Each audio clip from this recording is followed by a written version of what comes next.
English গ্রামারের টেন্সের যে নিয়মটি সবচেয়ে বেশি ব্যবহৃত হয় সেটি হলো প্রেজেন্ট ইনডেফিনিট।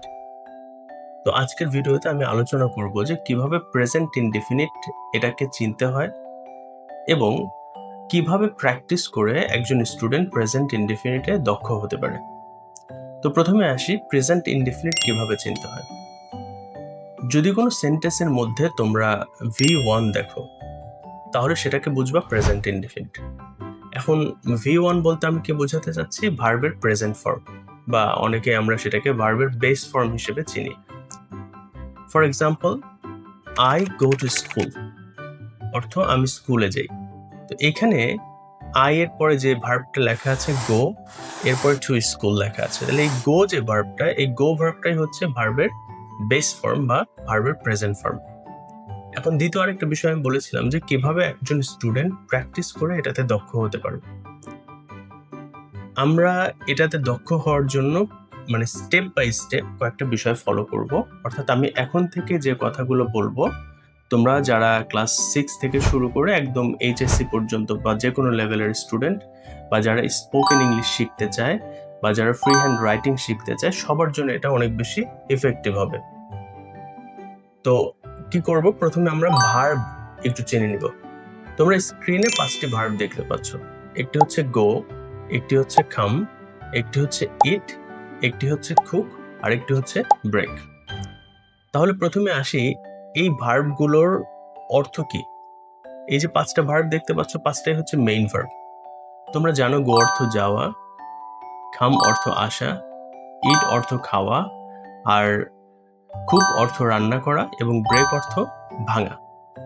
তাহলে যে ভার্বগুলো দেখতে পাচ্ছ এগুলো সবই ভার্বের প্রেজেন্ট ফর্ম বা V1। কিন্তু এটা যখন প্রেজেন্ট ইনডিফিনিটে যাবে তখন হচ্ছে এর অর্থ কিছুটা চেঞ্জ হয়ে যাবে। যেমন গো অর্থ যাওয়া, কিন্তু প্রেজেন্ট ইনডিফিনিট যখন হবে তখন এর অর্থ হবে যাই। কাম অর্থ আসা, যখন প্রেজেন্ট ইনডিফিনিট হবে তখন এর অর্থ হবে আসি। তারপরে লেখা ছিল ইট, ইট অর্থ তোমরা জানো খাওয়া, কিন্তু প্রেজেন্ট ইনডিফিনিট যখন হবে তখন এর অর্থটা হয়ে যাবে খাই। ঠিক তেমনি ভাবে কুক, এর অর্থ রান্না করা, প্রেজেন্ট ইনডিফিনিট এটা কি হয়ে যাচ্ছে, রান্না করি।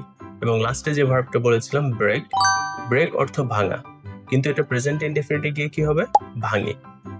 তাহলে আমরা বুঝলাম যে এই ভার্বগুলো প্রেজেন্ট ইনডিফিনিটে গেলে অর্থ কেমন হয়। এখন চলো আমরা দ্বিতীয় স্টেপটা দেখি। যে কোনো সেন্টেন্স বানানোর জন্য সাবজেক্ট প্রয়োজন হয়। তাহলে আমরা এই সাবজেক্ট এবং ভার্ব একসাথে করে একটু প্র্যাকটিস করব। অবশ্যই মনোযোগ দিয়ে পুরো বিষয়টা দেখবা। তাহলে আই এর সাথে যদি গো হয় তখন অর্থটা কি হয়, আমি যাই। আমি আবারও বলছি, আই গো, আমি যাই। আমি সাবজেক্ট হিসেবে এখানে প্রত্যেকটাতেই আই ব্যবহার করব। এখন আই কাম, আমি আসি। আই ইট, আমি খাই। আই কুক, আমি রান্না করি। আই ব্রেক, আমি ভাঙি। আচ্ছা, তাহলে তুমি চাইলে এরকম আরো অনেকগুলো ভার্ব দিয়ে সেন্টেন্সকে এইভাবে প্রাইমারিলি প্র্যাকটিস করতে পারো। তুমি যদি 100টা ভার্ব এখানে নাও তাহলে 100 সেন্টেন্সের প্রাইমারি যে স্ট্রাকচারটা সেটা বানায় ফেলতে পারবা। তুমি যদি 50টা নাও 50টা বানায় ফেলতে পারবা। তো এটার জন্য মুখস্থ করার দরকার হবে না। তোমরা আমার যে ভিডিওটা এখন দেখছো ঠিক তার আগেই একটা, আমাদের ফেসবুকে দেখে থাকলে ঠিক তার আগেই একটা পোস্ট দেওয়া আছে, যেখানে আমরা 15টা খুবই গুরুত্বপূর্ণ এরকম ভার্বের পোস্ট দিয়েছি। তো তোমরা চাইলে ওই 15টা ভার্ব দিয়ে এই প্র্যাকটিসগুলো করতে পারো। দেখবা যে এটা তোমার জন্য অনেক বেশি ইফেক্টিভ হবে। আর আরেকটা বিশেষ বিষয়, তোমরা যারা ক্লাস 6 থেকে ক্লাস 8 পর্যন্ত পড়ো, এবং আমি বিশেষ করে প্যারেন্টসদেরকে বলবো যে আপনাদের সন্তান যারা ক্লাস 6 থেকে 8 পর্যন্ত পড়ে, তারা সাধারণত দেখবেন যে একই গ্রামার নিয়ে বছরের পর বছর ধরে অনেক বেশি স্ট্রাগল করে। এই ছেলে মেয়েগুলো ঘন্টার পর ঘন্টা সময় ব্যয় করে, আপনাদের অনেক টাকা পয়সা ব্যয় হয়, তারপরে দেখা যায় যে আলটিমেট যে রেজাল্টটা পাওয়া উচিত সেই রেজাল্টটা স্টুডেন্টরা পায় না এবং প্যারেন্টসরাও পায় না।